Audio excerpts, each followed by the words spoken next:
You have created one above managed database procedure that is not working as expected. So you want to do certain troubleshooting. Let's put a breakpoint over here. And if I just run my program, ideally it should get stopped over there, but it doesn't. Because above managed database procedure debugging is a little tricky because it's a database procedure. So you have to debug it from your Eclipse entity from the HANA Development Studio. So let's see how to do that. So from your Eclipse entity, open the perspective SAP HANA Development. Open catalog.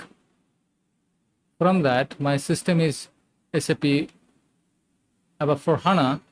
Now I have filtered with the AMDP method name called analyze flight data, and that gives me the 3 different methods. From the procedures perspective, this is what is our point of interest. Open this procedure and put a debug point over here. Now go to your debug configuration, double click on SAP HANA stored procedure. It will open a new configuration setup. From here, select the catalog schemas, go for browse, and from there, you just select your method that you want to debug.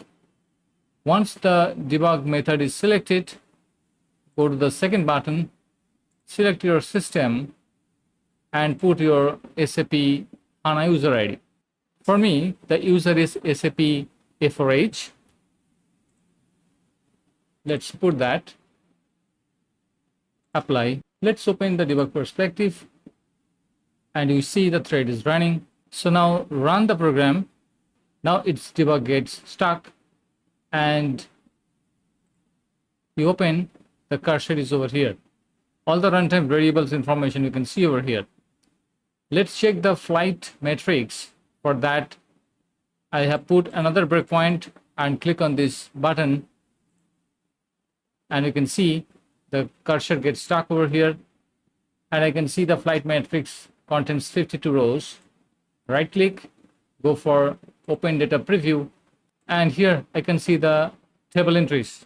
I believe this will be helpful for the ABAP developers who are looking for how to debug an AMDP method. Thanks for watching, and subscribe for more.